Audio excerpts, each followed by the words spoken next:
all to please join us on the stage.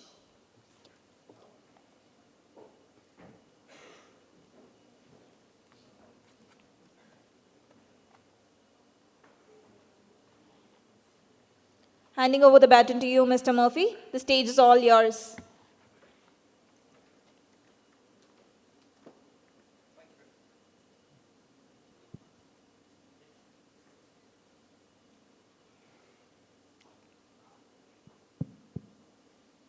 Thank you very much.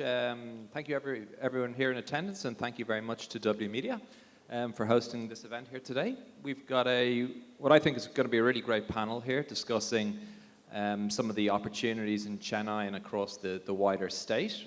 We've got a very dignified set of panelists here to discuss some of these topics.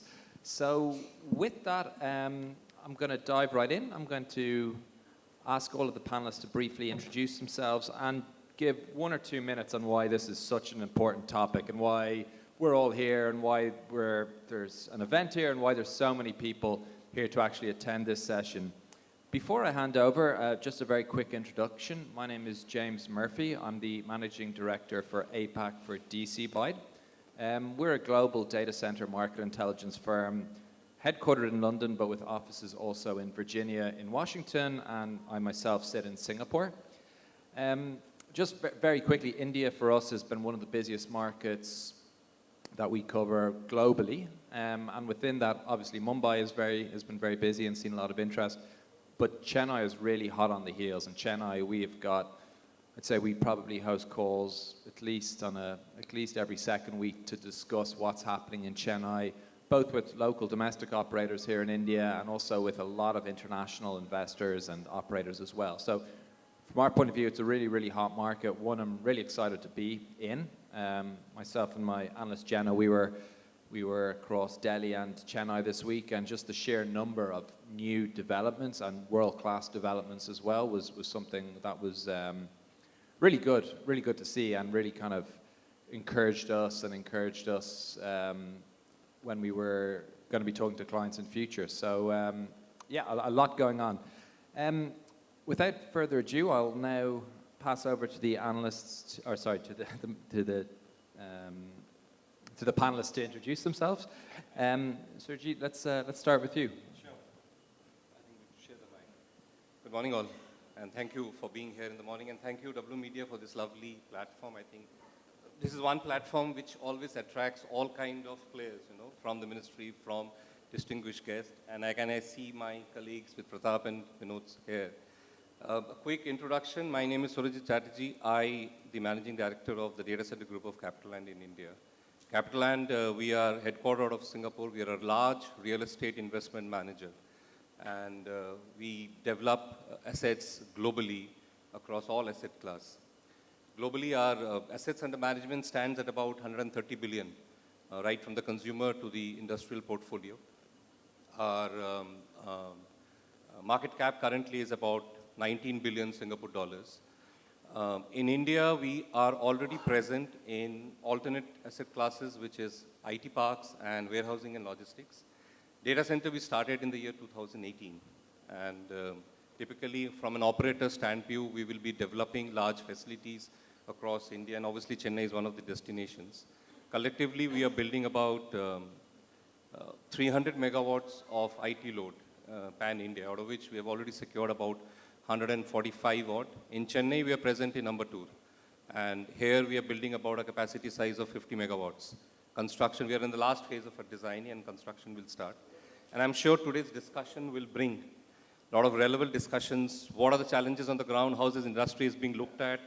What is the next 3 years looking at? I hear gentlemen from Escort talking about the policy. I think Tamil Nadu policy helped investors like us a lot in terms of, coming back and investing onto the critical areas of the infrastructure, power, and other necessary. And that's pretty much. Thank you. Pratap, over to you.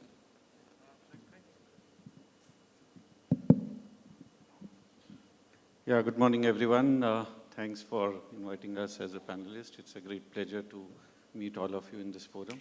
So I'm the president and country head for Colt Data Center. Colt stands for City of London Telecom, and we are a fidelity entity. So we have a large presence across Europe, Asia, and Japan. And in India, we have a presence in Mumbai. We are growing and we are coming to Chennai soon. So look forward to interacting. Thank you. Thank you. Thanks. And thank you, W.Media and James, for this session. My name is Vinod Jaur, and I represent a company called Digital Edge as the operation head and chief operating officer. A little bit about Digital Edge. It's a very nascent company based out of Singapore. They're concentrating only in the Asia market. Within 3 years of their establishment, they have established 17 data centers. And the manpower has grown from literally 0 to 400 people. India is one of their areas of focus now. So we are present here as Digital Edge India here. Initially, we are starting with a large campus in Mumbai, which is about 50 acres campus, which has got a potential to develop about 300 megawatt for us. Our policy is to be close to customers as much as possible. And sure, our customer focus on Chennai will also bring us here. At present, we are not yet established in Chennai. On a personal level, I'm fortunate to be in this data center field almost for 20 years. Right from 2006, when the initial data center was established by Tata Communication. Surajit we are all part of the ex-Tata colleagues here. We are all part of that kind of fraternity who started initially the data centers. I had a fortunate to build around 10 greenfield data centers, and 3 of them in your state, sir. In Ambattur, a large campus of 25, almost 35 megawatt, and one in the SIPCOT area. So I've seen the evolving of the whole industries, and I have seen the evolution of the Tamil Nadu personally. Digital Edge doesn't have any presence, so I can't comment on the platform level. But from the personal level, I've seen really good strides happening on this. So happy to be part of this forum, really large crowd. Thank you. And whatever we could contribute, we can contribute. Thank you very much. Great. Thank you very much. Thank you very much for those intros. What we're going to now touch on is the current landscape of digital infrastructure in Tamil Nadu. We're very lucky to have people who are involved in a number of projects in the state and then also across the country who will be able to provide a bit of context around this. At DC Byte, we report a total supply pipeline in Tamil Nadu of close to 600 megawatts. So this is broken down. We break capacity down into 4 categories. So right now we say that there's a live capacity of about 75 megawatts. Under construction, which is where a facility is being built with the M&E equipment also being fit out, stands at about 60 megawatts. And then the balance stands in early stage capacity, or what we describe as committed capacity, which is where all of the necessary permits and things like that have been secured. So short term, the development is likely to happen. So it's clear that right now, Chennai is relatively small in terms of some of the other major markets across the region. However, the supply pipeline is very large, as you can see, with over 500 megawatts in the pipeline. I want to get the panelists' view, and maybe we'll start with you, Surajit. What are the challenges and opportunities which is going to allow this, what is now currently a pipeline, actually become real live capacity? And I think you're a good person to start, bearing in mind you've got that exciting project at the design stage. Well, thanks, Murphy. I think a very relevant question. I think you're right. I think when any new player announces a project, I think the biggest challenge for them remains the deployment. And I think the deployment has a couple of factors in terms of the land acquisition, the power security, the other infrastructures. I think what will deploy this capacity, what you said, James, would largely drive in terms of the government support, the industry support, in terms of ensuring the approvals on time, ensuring the power security on time, which will help because there is a defined construction time for a data center. Currently, with all the land and approvals in place, it's spec'd at anything between 18 to 22 months, unless Mr. Berry can always better that with his technology, and we always love to hear him. But I think with that in mind, I think it's very critical that for any investor coming in, it is extremely important to get that initial support from the authorities, from the government machinery, to ensure that these infrastructure-related parameters are taken care so that the design, the implementation, the build starts.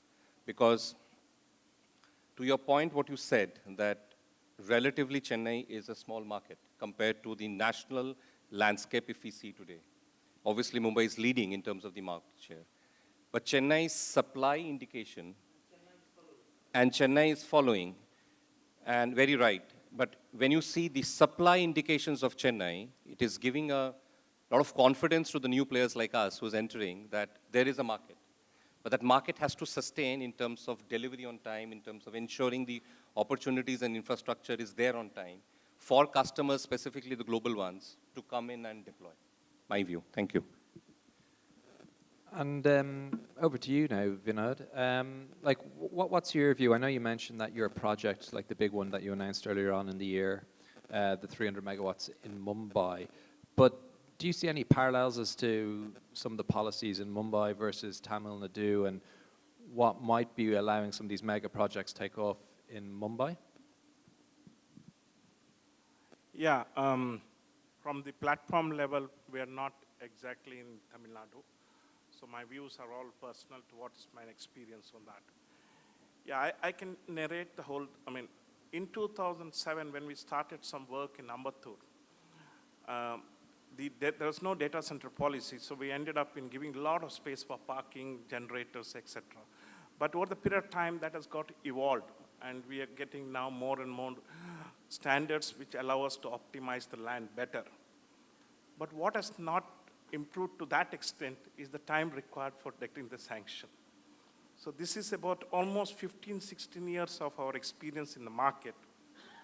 So that could change to an extent that as long as the design standards are being adopted for data center requirement, the required agencies and the government will also need to step up a bit to ensure that the turnaround time for the approval also speed up on the same line.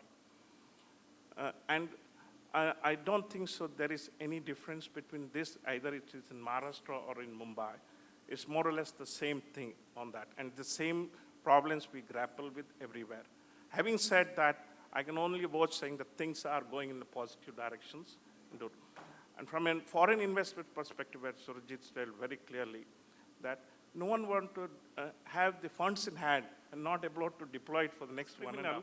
And it's not good for the government also to not get the investment in hand faster. That's the view. But on a positive note, I think Tamil Nadu is very, very progressive from my past experience, which I had with STT and Adani and all. So, but in terms of comparison, both are same. That's my view on that. And Pratap, something I wanted to ask you. So obviously in your current role with Colt and in your previous role with Yonder, I'm sure you got exposure to some different markets regionally and maybe even globally. Is there any other case studies or examples from other markets which you think could be adopted across India or more specifically in Tamil Nadu? Yeah, I think one of the major challenges both Surajit and Vinod mentioned is about permitting timings. One, it takes almost a year plus, although we have, Guidance Tamil Nadu initiative, they helps a lot. But unfortunately, it's a lot of bureaucracy is there in the system. It does take time. I think that's one of the biggest challenge. Yes, Tamil Nadu government is making huge efforts in changing the policy. But if I look at other states versus Tamil Nadu, I think the cost of creating infrastructure for a substation is very high. Just to give you an example, we have to lay our own HT cables. The development charges are huge. Like in my project, it's almost 100 crores, which is a substantial money when I compare to other states. So I think that impacts our ROI. And I think I would request to the government that they can certainly look at it. No, I have a point here. And we were just discussing, before this panel, I think definitely, James, there was a huge step when data center got infrastructure status and the states were able to roll out their policies. I think that was the first very positive step which gives confidence to foreign investors to come and invest. But I think there are certain areas which Pratap mentioned, one of them, which was the substation and all. I think collectively now time has come, and I think forums like CII or ASOHAM, they have to position their certain parameters across the states should be common, because these are large investment on infrastructures. I think rather than have a very state level view to those parameters, it should be now a little uniformity, which gives, because from a developer and an operator, I mean, if Vinod is developing 300 megawatts in Bombay, or say if I'm developing 500 megawatts across India, tomorrow we are all talking of edge. And I heard the minister talking earlier that, look at Tamil Nadu from a tier 2, tier 3 city, and that's where edge will be tomorrow. I think the more and more on the policy framework we'll have convenient parameters, larger ones which are very common related to infrastructure, would only help us to scale up this business. Thanks. Great. No, thank you for that. And I think that this allied with the first session. I think there is scope for everyone to pull together, and I think that will benefit the industry as a whole, well, across India and again across in Tamil Nadu specifically. Moving on to some of the demand drivers. So when we were doing our rehearsal kind of call, our conversation prior to this, I can't remember who it was, but someone joked that Chennai was kind of had previously been seen as the disaster recovery site for Mumbai and not much more. I don't think that really would fly anymore, or was the case, but did want to talk and ask you about, like, what do you think are the demand drivers, and why all of a sudden is there a need for all of these 100 megawatts of capacity in Chennai? Pratap, let's start off here. Yeah, so I think if I look at the capacity, Mumbai contributes about 50 to 55%, and Chennai is about 24, 25%. So one of the biggest advantage of Chennai is there are 4 cable landing stations here, 2 are in pipeline. So I think historically, as you mentioned, Mumbai, Chennai, and NCR were acting as DR sites for major corporates. But I think that is changing. So I see a huge potential in Chennai growing, mainly because of the cable landing station. I think even the Tamil Nadu government is in the current next year's budget, they're talking of unified digital infrastructure. So they'll be covering almost 12,500 villages within Tamil Nadu by fiber network. I think that could trigger a lot of growth opportunities in Chennai. Vinod, have you anything to add? Not particularly about Chennai, but I think the data consumptions generally, very well, is shooting through the roof. And obviously, everyone besides Chennai, everyone else will also, all other towns and cities will get benefited with this. And Chennai, from my past personal experience, has been as a standby to Mumbai always, so it will automatically get benefited. I think the drivers probably is, while internal consumptions are the drivers, the main drivers for us is the deployment of advanced technologies like AI, machine tools, which will require extremely high amount of processing data capacity, small latencies, real-time information. This is where the growth is going to come in terms of that. The moment you're able to get the ecosystem with respect to the net interconnectivity properly, and you're going to get a data center which is really in terms of the modern requirement of the servers and all, then probably that's what will be the driver to that extent. And some of these government policy can drive more towards how to make this as a good enablers for us. That's why I said the demand is coming more from technology adaptation point of view, and a little extent from the location perspective. And Surajit, in terms of the actual demand, are you seeing exclusively from the cloud players? Is it enterprise, government? Is it a mix? Like, who's actually going to be filling these data centers in Chennai? I think, James, it's clearly being a hybrid state we are. I think the cloud players are increasing their capacities, although they have very strict timelines to deliver. So that's where your project timelines becomes very critical. I think post-COVID, I think the digitization boom the country is seeing across, I think enterprises have scaled up huge. I think their demands have also gone up.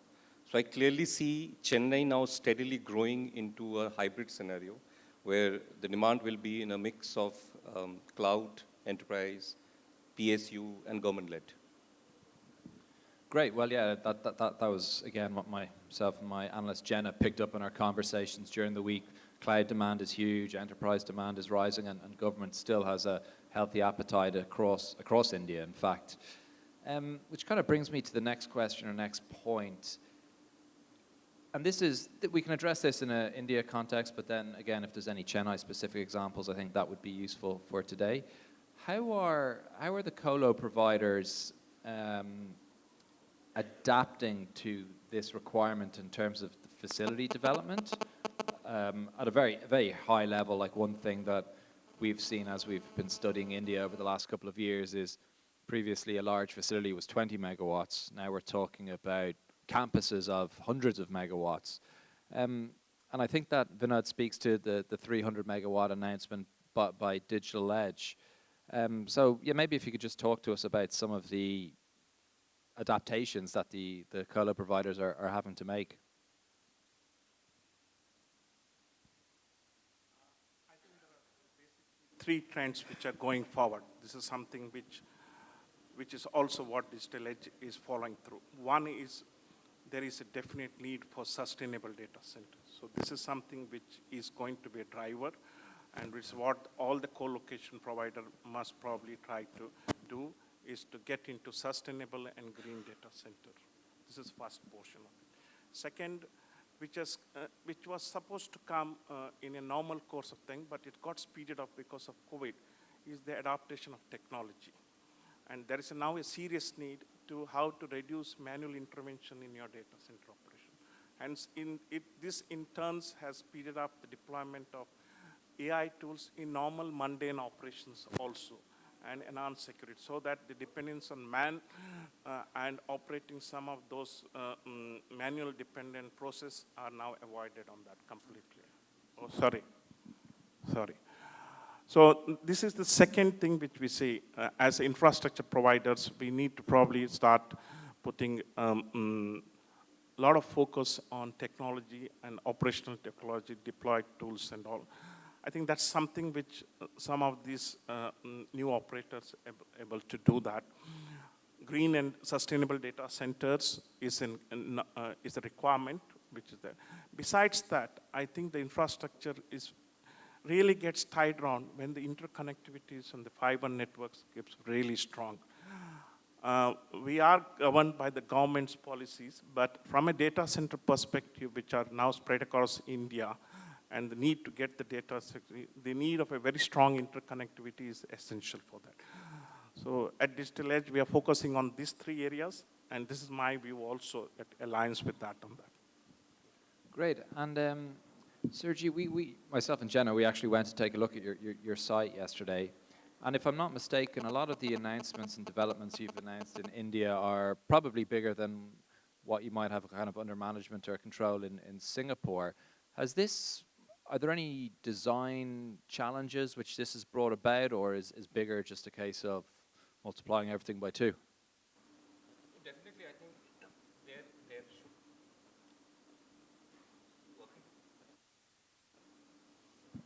Definitely, I think there are. I mean, as we move forward on a design front, I think when we build a product which is 2 years down the line to hit the market, I think the one question commonly hovers, and I think Vinod and Pratap will agree, is our data center future ready? And that's the mind of the operators always being. I mean, Vinod touched about sustainability. In fact, today, now we hear that the cloud boys are mandatory asking for the data centers to go live with 5% green power on day one. I think with these kind of mandates coming in, it is always a pressure back on the operator or the developer to ensure that how effectively my data center is going to be future ready, which is 2 years, 1.5 years down the line. So I think it's a constant innovation, I would say. It's a constant mix of technology, new age solutions which has to be deployed, which helps us to come closer to the customer ask. Great, thank you. And Pratap, any views on that you'd like to add? No, I think as Surajit mentioned, sustainability. So reducing the carbon footprint is one of the top of the agenda. We have to find innovative ways to ensure that the uptime is like 99.99%. If I compare Singapore, there has never been a power failure for 25 years, whereas in India, power failures are so frequent. So we have to design our infrastructure in such a way that there is no downtime to the critical equipment. I think apart from that, the engineering design nowadays has changed tremendously over the last 20, 25 years. The way of power cooling has changed. PUEs are important, so we focus a lot on how we can minimize the energy consumptions in our data centers because they are power guzzlers. Yes, absolutely. Absolutely. I think final question before we take some questions, time allowing.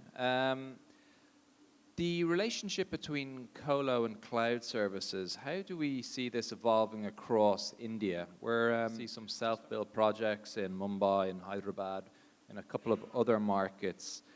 Do you see that happening in Chennai? And is that a good or a bad thing, or is it something that just the colo operators need to live with and get on with?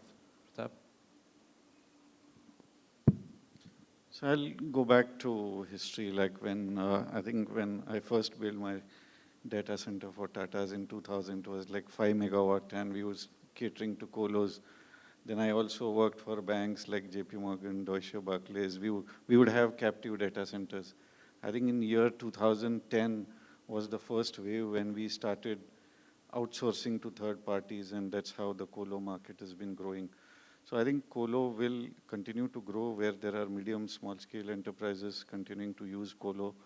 But because of cloud, I think now everybody's migrating to cloud as well. And as you know, hyperscale demand is huge because of 5G, the data consumption that's happening, AI. So we see, as Surajit mentioned, the demand in hybrid, which is your hyperscalers, colo, and enterprise businesses. Great, and Surajit, I'm sure there's probably a few examples that you can pull upon from your time at CapitaLand. I think we don't need to be worried about. I think the market is big enough. I mean, if today the cloud players are going and building the self-captive setups, I think they have equally large requirement, in terms of colo. And I think it's all about how much you are at the right place at the right time.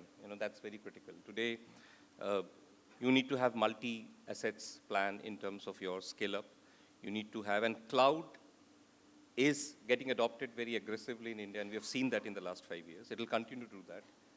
But when you go and talk to a CIO, eventually, he says, yes, it's a hybrid. Something will be on infra and something will be on cloud. And that continues to be there for the next 5 years. So I think let's continue to focus on the market, on the verticals, on the new verticals which are coming. I mean, post-COVID, we have seen verticals like e-commerce and IT/ITES growing suddenly.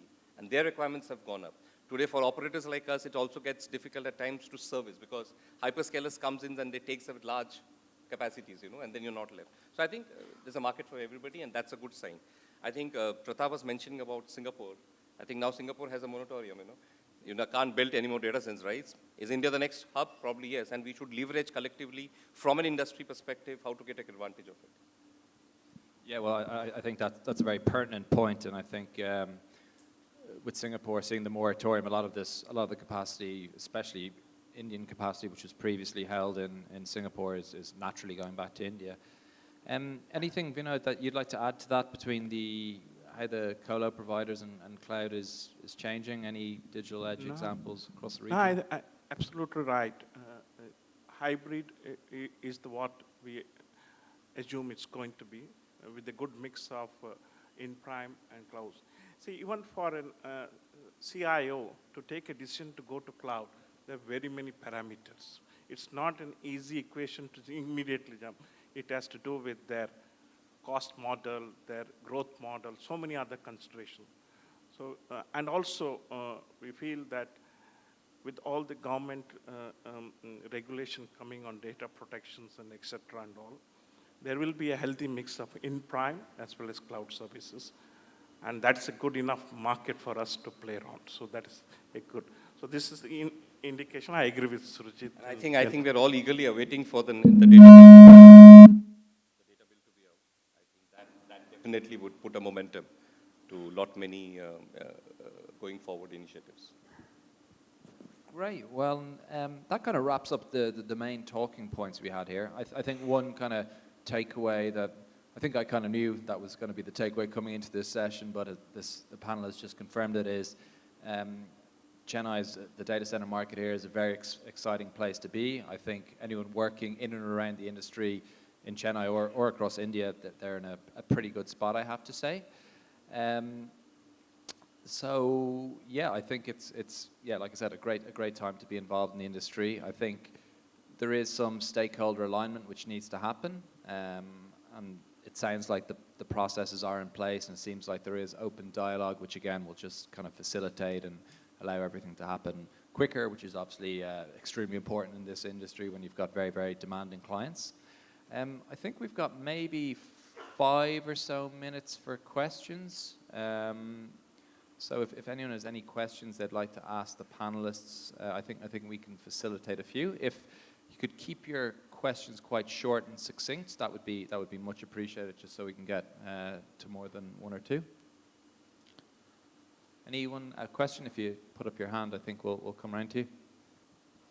Yes, ladies and gentlemen, the floor is open for question answers. So please feel free to shoot your questions.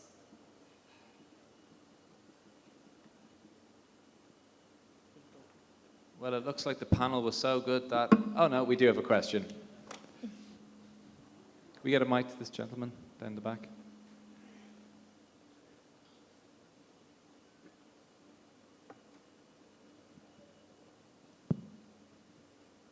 Thank you. My question is, with the cloud and the private data centers, what would be the options for revenue generation for a kind of data center setup if I am planning to set it up in Tamil Nadu? Can you please repeat it again? With the cloud and the private data centers already in place, right? So if I plan to open a new data center, so what are the revenue options for me? Yeah, was that last bit revenue options? Yeah. Oh, revenue options, okay. So I think if you are planning to build a data center and with cloud there and on-prem, I think the revenue option lies in both. There are a lot of customers today who are going, and as what Vinod said, when a CIO decides on cloud, he decides on certain parameters. When he decides on infra, he decides on certain parameters. So it's a hybrid. Your strategy as a data center operator should be also on the similar lines, that how you can cater to both. There is a public cloud, there is a private cloud. On the private cloud, infrastructure also can be created within the data center. So I think there is an ecosystem which has to be understood well. And then with that, you go and address your market requirements. But the potential lies there, definitely, yes. Thank you. Any additional questions? I'm getting told to wrap up anyway, so good that there's not. No, thank you all to the very esteemed panelists. That was, yeah, like I said, a really great session, really enjoyable. Thank you everyone for sitting through it, and again, thank you W.Media for the invitation and the opportunity to share our views. Thank you, Mr. Murphy, for summing up the experience of our experts in such a short time so well. And thank you to all our panelists for sharing such valuable experiences, insights with us today. Truly, that was an informative session. I now request Mr. Murphy to hand over the mementos to our wonderful speakers.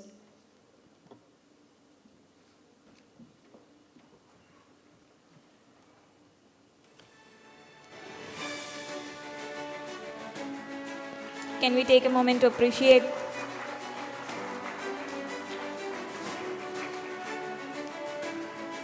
Mementos courtesy by Fuji Electric. Thank you. And I now request Mr. Surajit Chatterjee to hand over a memento to Murphy.